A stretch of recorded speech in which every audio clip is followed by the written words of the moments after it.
सभी को नमस्कार। आज मलिक मोहम्मद जायसी के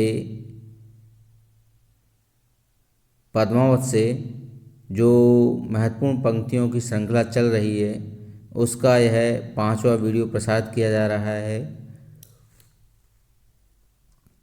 इससे पूर्व 4 वीडियो प्रसारित किए जा चुके हैं, जिनमें क्रमशः पद्मावत के सौंदर्य का वर्णन 3 वीडियो में देखने को मिलेगा और चौथे वीडियो में जो नागमती है उसके विरह का वर्णन है। इसी क्रम में यह दूसरा वीडियो है जिसमें नागमती के विरह वर्णन को 12 मासे से जोड़ दिया गया है, यानी कि जो विरह वर्णन है उसको और मार्मिक बनाने के लिए जायसी ने 12 मासे का वर्णन किया है। और यह 12 मासे का वर्णन परीक्षाओं के लिए अति महत्वपूर्ण भी है। यह अक्सर परीक्षाओं में पूछ लिया जाता है, इसकी व्याख्याएं पूछ ली जाती हैं, तो सभी विद्यार्थी इसे अवश्य देखें और इसकी व्याख्या को समझने का प्रयास करें। चलिए शुरू करते हैं आज का यह वीडियो।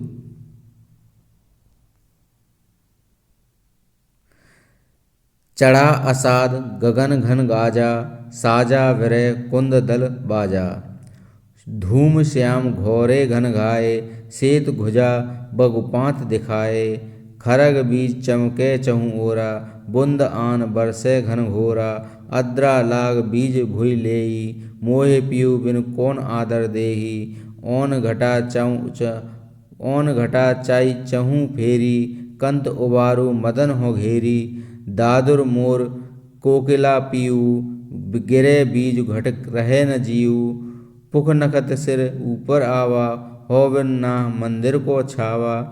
जिन्हें घर कंताते सुखी, तिन्हें गौरा ओ गर्व। कंत पियारा बाहिरे, हम सुखा भुला सर्व। देखिए, यहाँ पहले ही मैं बता चुका हूँ, यह 12 मासे का जो वर्णन है उससे नागमती के वियोग वर्णन को जोड़ दिया गया है, जिससे कि जो विरह वर्णन है वह और भी मार्मिक हो गया है। चलिए शुरू करते हैं। चढ़ा असाद गगन घन गाजा, साजा विरह कुंद दल बाजा।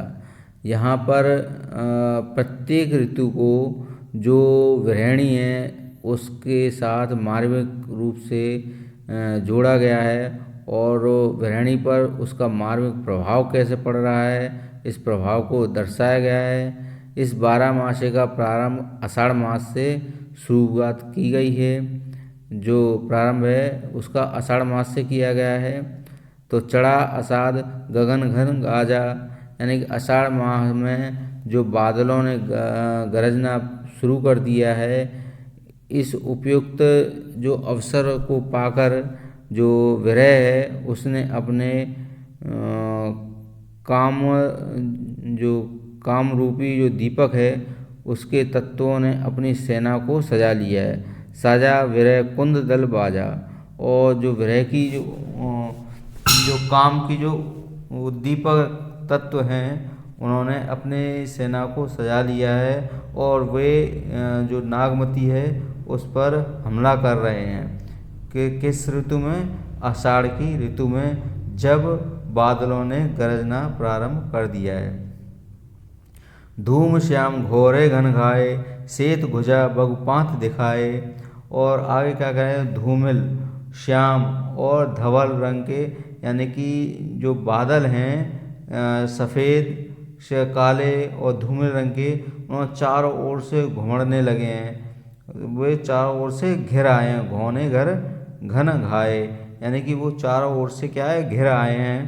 चारों ओर उड़ती हुई बगुलों की पंक्ति इस प्रकार लग रही है। सेतु घुजा बगुपांत दिखाए, वो कैसे लग रहे हैं कि खरग बीज चमके चहु ओरा, बूंद बान बरसे घन घोरा। चारों ओर जो उड़ती हुई बगुलों की पंक्ति है वो इस प्रकार लग रही है मानो जो सफ़ेद सफ़ेद पताका हैं वो लहरा रही हों। खरग बीज चमके चहु ओरा, वो चारों ओर लहरा रही हैं, वो आसमान में चमकती हुई बिजली जैसे चमक रही हो।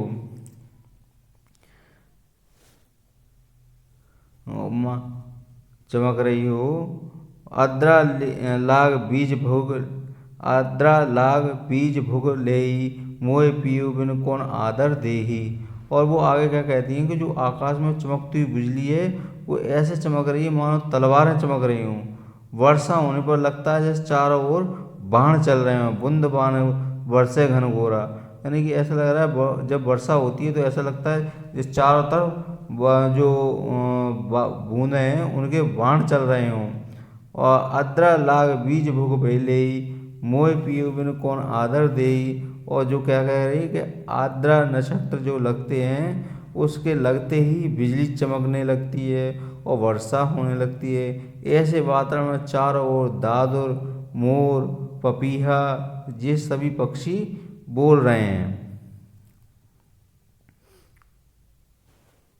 और इन सबको मैं सहन करने में अब असमर्थ हूँ। औने घाट आई चऊँ फेरी, कंत उबारू मदन को घेरी।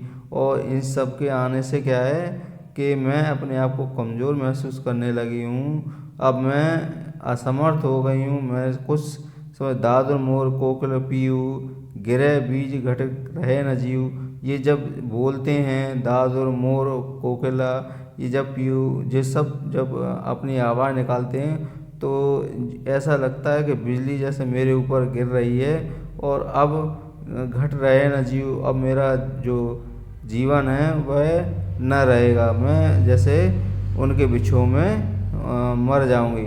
पुक नखत सिर, सिर ऊपर आवा, हों बिन नया मंदिर को छावा। और उन्हें ऐसा लग रहा है कि इन चार जो वातावरण है उससे कि जैसे कि मेरे सिर के ऊपर कोई है ही नहीं। और हो बिन ना मंदिर को छावा, ऐसा लगा जैसे मंदिर के ऊपर कोई छाया ही नहीं।